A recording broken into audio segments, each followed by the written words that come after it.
ধরুন, হাসরের ময়দানে আপনার পাপ পুণ্যের হিসেব শেষে আপনার অবশিষ্ট 5টি নেকি আছে, আর আপনার পাশে থাকা আপনার এক বন্ধুর 5টি নেকি কম আছে।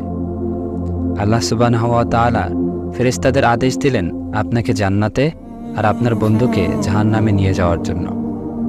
ফেরেশতারা যখনই আপনাদের নিয়ে রওনা হবে, ঠিক সেই মুহূর্তে আপনার সেই বন্ধু আল্লাহর কাছে একটা আপিল করে বসল যে, হে আমার রব, আপনার এই বান্দা যে কিনা দুনিয়ায় আমার বন্ধু ছিল, সে একবার আমার মায়ের নাম ধরে অঙ্কের ছেলে বলে গালি দিয়েছিল, যা আমার মায়ের জন্য এবং আমার জন্য প্রযোজ্য ছিল না।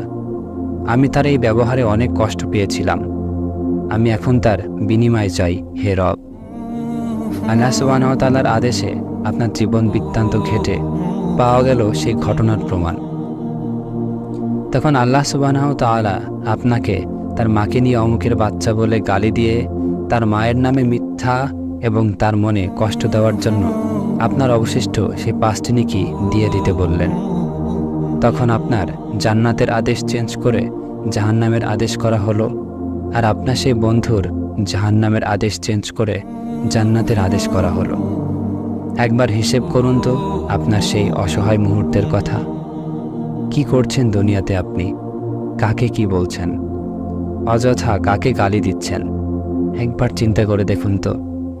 ইয়ার্কির ছলে কাউকে উদ্দেশ্য করে বলা আপনার কোনো কটু কথা হাসরের ময়দানে আপনার জান্নাতে যাওয়ার বাধা হবে না তো?